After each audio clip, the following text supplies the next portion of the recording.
Hello, এই তুমি খাইছো? খাবো। কি রান্না করছো বাসায়?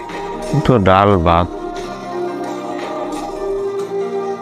কি রে, এত তরকারি আছে, তরকারি দে, শুধু ডাল দিয়ে খাবে না? আজকে শুধু ডাল দিয়েই খাই বাবা, আর কিছু খেতে ইচ্ছে করছে না।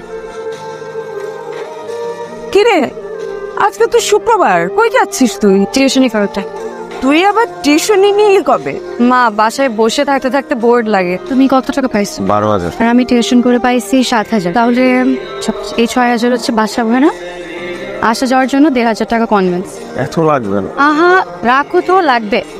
আর বাকি থাকে 500 টাকা হচ্ছে তোমার আর আমার। না, 500 টাকা বেশি হয়ে যাবে। এক কাজ করো, এই 300 টাকা তোমার কাছে রাখো, আর যে 200 টাকা থাকবে এটা আসার সময় আমরা এই 200 টাকা দিয়ে বাদাম খাবো, ঠিক আছে না? তুমি কেন এত কষ্ট করবা? তুমি কেন আমার জন্য এত স্যাক্রিফাইস করবো? আবার ওই একই কথা। শুধু সুখ ভাগাভাগির মধ্যে কি ভালোবাসা হয়? সুখ দুঃখ ভাগাভাগির নামই হচ্ছে ভালোবাসা। জুয়ের একটা বিয়ে আইছে, পাত্রের বয়স একটু বেশি, একটা বাচ্চাও আছে, কিন্তু পাত্রটা খুব ভালো। আমি ওই বুড়া পেটাটি বিয়ে করবো না। তো তোমার লিখে রাজপুত্র বই হয়েছে, পাও তো একটা লুলা, যে ডাইছে হেরে বিয়ে করো। আম্মা, এটা আমার কি দোষ? আমার পাখি আমি নিজে নিজে লুলা করছি। আমার একটু চুপ করো না, আপারে কষ্ট দিয়ে কোনো কথা বলবা না। আমার হয়েছে পড়লা কপাল, তোর বাপটা অসুস্থ হয়ে বিছনায় পড়লো, সাজানো সংসারটা তছনছ হয়ে গেল। আর আব্বা তো কাশতেছে কেন? কাশির ওষুধ খাওয়াও নাই? ওষুধ শেষ হয়ে গেছে। সরি ভাই, তোমাকে এখন আর বাকি দেওয়া সম্ভব না। তুমি আগে এই বাকি শোধ করো, তারপর আইসো।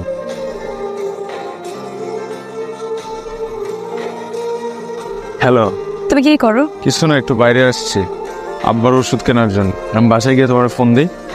আচ্ছা, আমাকে তুমি মাফ করে দাও রাহা। কত মিথ্যা বলি তোমাকে, সংসারের এত চাপ। তুমি আমাকে অনেক হেল্প করো, কিন্তু তা তো যথেষ্ট না। বাবার অসুখ, ওষুধ কিনতে পারতেছি না, সব তো তোমাকে বলতেও পারি না। আমি আর পারতেছি না রাহা।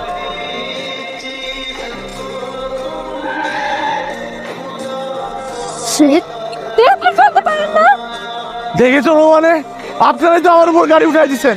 গায়ের উপরে দিয়ে উড়ায় দেয় না, এটাই বেশি। সামনের দিকে সর। এটা আমার বাবার অসুখের ওষুধ। ঠিক আছে, দেখি। ভাই আমার বাবা অসুস্থ ভাই। আপনি কোনো টেনশন করবেন না, আমি আপনাকে সব ওষুধ কিনে দেব। আপনি আমার গাড়ি তুলুন, আপনি গাড়ি তুলছেন, আমি সব ওষুধ কিনে দিচ্ছি। যাই না, আমি কই হারাই ফেলছি ফোনটা। আচ্ছা, আপনি না আপনি মানে আপনার ফোনটা আমার গাড়িতে রেখে গিয়েছিলেন, বুঝছেন না? কি করেন আপনি? আমি পড়াশোনা করি। আপনার বাবার কি হয়েছিল? একবার স্ট্রোক করছিল, এরপর আর পুরোপুরি কখনো অসুস্থ হতে পারে না। আমাদের একটা হসপিটাল আছে, if you need any help আমাকে জানাতে পারেন। আমার ফোন নাম্বারটা দেখান। ভালো হয়েছে যে তুমি ফোনটা পাইছো। এই, তোমার আব্বু কেমন আছে এখন? আব্বা আলহামদুলিল্লাহ ভালো আছে। আসলে আমি তোমার পয়সা দিচ্ছি। না, রাফির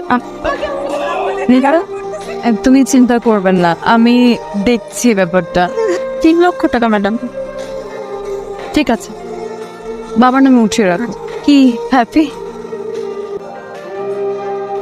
রেন, দেখো এরকম করে কতদিন চলবে?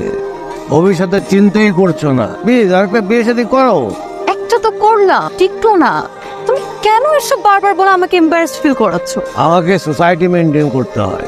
বাবা দেখো, I don't care what society says. দেখো, আমাকে করো না। সাইনবোর্ড দাঁড় করো, একটা ছেলেকে খোঁজো। Okay, I'll think about it. Hello, hi, কি অবস্থা?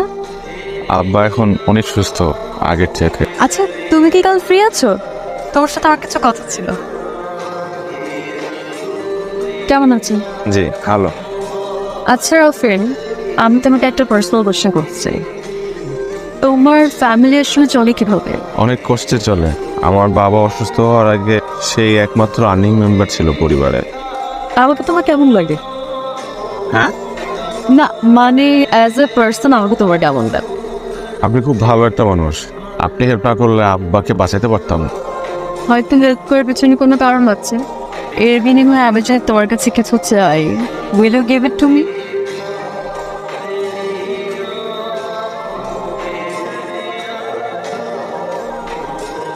এই ছেলের বাবাকে বাঁচিয়ে তুই তো ওকে তোর খাঁচায় পুরোপুরি বন্দি করে ফেলেছিস।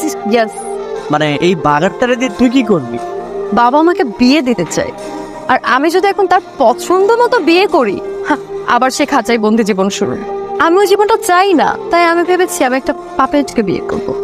আর এই ছেলেটা হচ্ছে সেই পাপেট, আমার উপর কোনোদিনও জোর গলায় কথাও বলতে পারবে না।